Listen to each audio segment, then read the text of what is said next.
यह कहानी है पटना के रहने वाले रामानुज सिंह और उनकी पत्नी विभा देवी की। उनकी एक बेटी थी अनीता। अनीता की शादी की उम्र हो चुकी थी और माता पिता पिछले कई सालों से उसके लिए एक सुयोग्य वर की तलाश में भटक रहे थे। अनीता की कुंडली में कुछ ऐसा गंभीर दोष था कि हर बार बात पक्की होते होते टूट जाती थी। सब कुछ ठीक रहने के बाद भी ऐन वक्त पर रिश्ता रुक जाता था। कई साल बीत गए, बेटी की उम्र बढ़ती जा रही थी और माता पिता समाज के तानों और चिंता के कारण डिप्रेशन में जाने लगे थे। उन्होंने देश के बड़े बड़े पंडितों को कुंडली दिखाई, कई तरह के रत्न पहनाए और हर संभव उपाय कर लिए, लेकिन कोई फायदा नहीं हुआ। तभी साल 2008 के आसपास उनके एक करीबी रिश्तेदार ने उन्हें सलाह दी कि जब इंसान के सारे रास्ते बंद हो जाएं, तो देवघर के कामना लिंग जरूर जाना चाहिए। वहां सबकी मनोकामनाएं पूरी होती हैं। रामानुज सिंह अपनी पत्नी और बेटी के साथ सावन के पवित्र महीने में बाबा के धाम पहुंच गए। वहां उन्होंने मंदिर में माता पार्वती और शिव जी के गठबंधन की पवित्र रस्म पूरी की और इस घटना के ठीक एक साल के भीतर अनीता के लिए एक बेहद अच्छे परिवार से रिश्ता आया और बिना किसी बाधा के विवाह संपन्न हो गया। जो काम सालों के उपाय नहीं कर पाए, वो बाबा के लाल धागे ने एक साल में ही कर दिखाया। दोस्तों, यह कोई कहानी नहीं है, बल्कि एक सच्ची घटना है और ऐसे ही ना जाने कितने चमत्कार जुड़े हैं इस पवित्र कामना लिंग से। अब आप सोच रहे होंगे कि आखिर कहाँ है यह अद्भुत कामना लिंग और इसके पीछे का पौराणिक प्रमाण क्या है।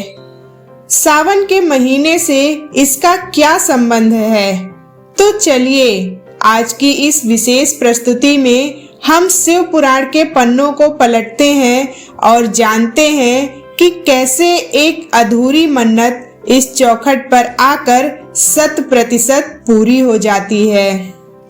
नमस्कार दोस्तों, हम बात कर रहे हैं भारत के 12 ज्योतिर्लिंगों में से एक देवघर झारखंड में स्थित बाबा बैद्यनाथ धाम की। यह एकमात्र ऐसा पावन स्थल है जिसे सिर्फ ज्योतिर्लिंग ही नहीं बल्कि साक्षात कामना लिंग कहा जाता है। कामना लिंग यानी एक ऐसा जागृत विग्रह जिसके सामने यदि सावन के महीने में एक सच्ची पुकार लगा दी जाए तो स्वयं महादेव को आपकी नियति का लेख बदलना पड़ता है।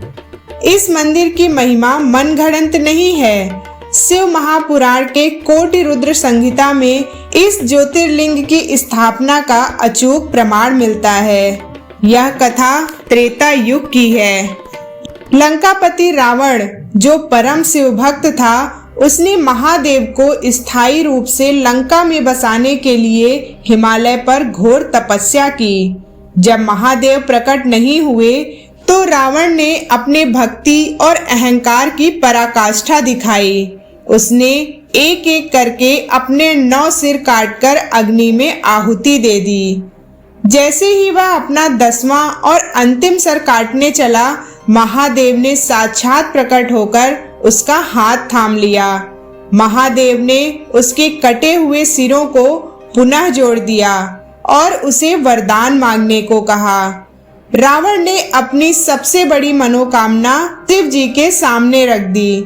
उसने कहा, हे प्रभु, आप मेरे साथ लंका चलिए और हमेशा के लिए मेरी नगरी में स्थापित हो जाइए।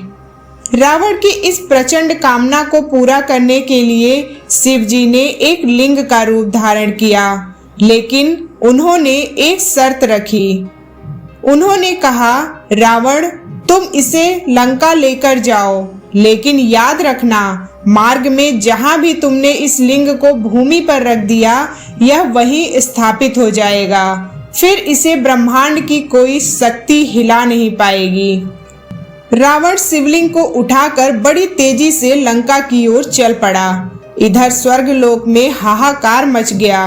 देवता जानते थे कि यदि रावण इस शिवलिंग को लंका ले जाने में सफल हो गया तो वह अजेय हो जाएगा और अधर्म का साम्राज्य कभी खत्म नहीं होगा।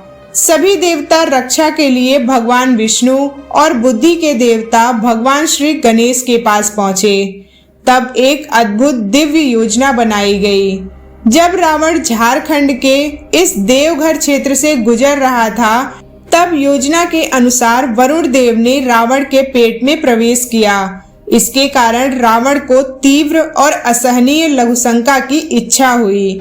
शर्त के मुताबिक वह शिवलिंग को जमीन पर रख नहीं सकता था और उस असहनीय वेग के साथ वह आगे भी नहीं बढ़ पा रहा था। वह व्याकुल होकर किसी ऐसे व्यक्ति को खोजने लगा जिसे वह थोड़ी देर के लिए अपना शिवलिंग सौंप सके।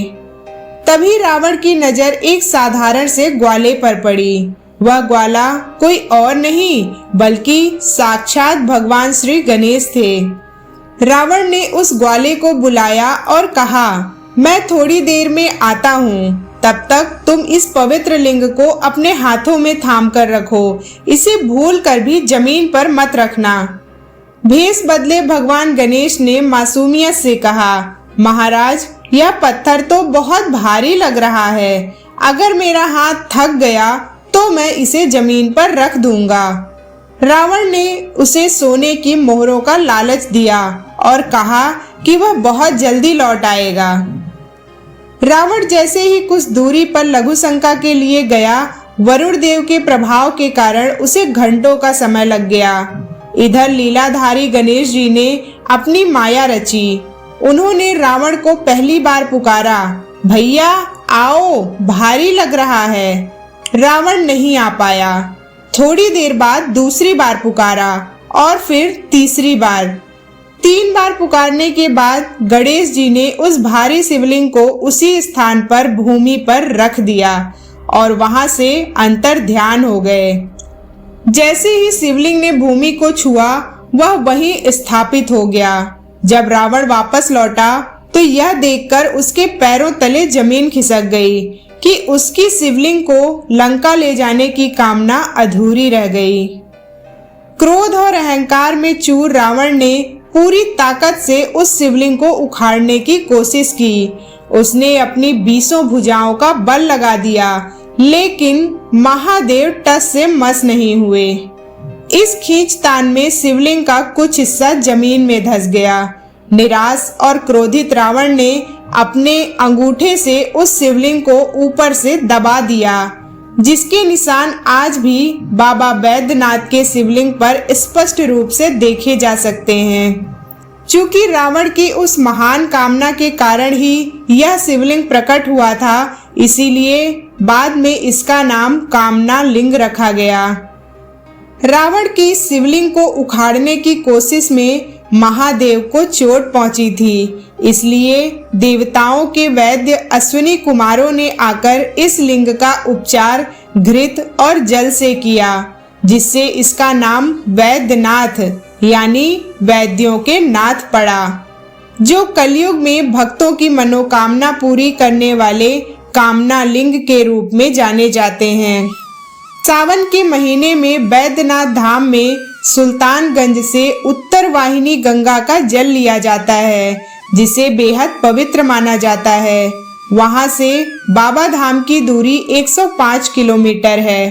शास्त्र कहते हैं, जब कोई भक्त सावन के पवित्र महीने में नंगे पैर कंकड़ और पहाड़ों वाले रास्ते पर 105 किलोमीटर की कठिन कांवड़ यात्रा करता है, तो उसके पैर के छाले और उसका शारीरिक कष्ट उसके अहंकार को शून्य कर देते हैं। जब वह इस परम तप के बाद कामना लिंग पर गंगा जल अर्पित करता है, तो उसकी आत्मा की पुकार सीधे महादेव तक पहुंचती है, जिससे असंभव मन्नतें भी पूरी हो जाती हैं। लेकिन बाबा बैद्यनाथ धाम का रहस्य यहीं पर खत्म नहीं होता। इस मंदिर को ब्रह्मांड का सबसे शक्तिशाली केंद्र माना जाता है, क्योंकि यह केवल एक ज्योतिर्लिंग नहीं है, बल्कि यह पूरे भारत के 51 शक्ति पीठों में से एक हृदय पीठ भी है जहां माता सती का हृदय गिरा था।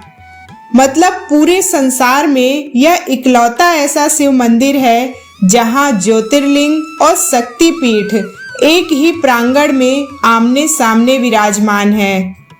यही कारण है कि यहाँ आने वाले भक्तों को बाबा के साथ साथ माता पार्वती का भी पूर्ण आशीर्वाद मिलता है। यहाँ दोनों मंदिरों के शिखरों को एक पवित्र लाल धागे से गठबंधन किया जाता है, जिसे देखने मात्र से वैवाहिक जीवन के सारे कष्ट दूर हो जाते हैं। यहाँ हर साल ऐसे हजारों जोड़े आते हैं जिनका रिश्ता टूटने की कगार पर होता है या जिन्हें संतान सुख नहीं मिल रहा होता है। जब वे सावन के महीने में शिव और पार्वती के शिखरों के बीच गठबंधन का लाल धागा बंधवाते हैं तो उनकी मन्नतें पूरी हो जाती हैं। मंदिर के पुरोहितों के पास ऐसे अनगिनत परिवारों के रिकॉर्ड हैं जो मन्नत पूरी होने के बाद अपने बच्चों का मुंडन कराने दोबारा देवघर आते हैं। अब आप खुद ही सोचिए, जहाँ शिव, शक्ति और स्वयं गणेश जी की लीला जुड़ी हो, वहाँ कोई मनोकामना अधूरी कैसे रह सकती है। आपको जानकर आश्चर्य होगा कि शिवलिंग का श्रृंगार जिस नाग मुकुट से किया जाता है उसे कोई कारीगर नहीं बनाता, बल्कि झारखंड के देवघर जेल में बंद उम्र कैद के कैदी हर दिन अपने हाथों से बाबा बैद्यनाथ के लिए बेलपत्र और फूलों से यह विशेष नाग मुकुट तैयार करते हैं और हर शाम इसी मुकुट से बाबा का श्रृंगार होता है।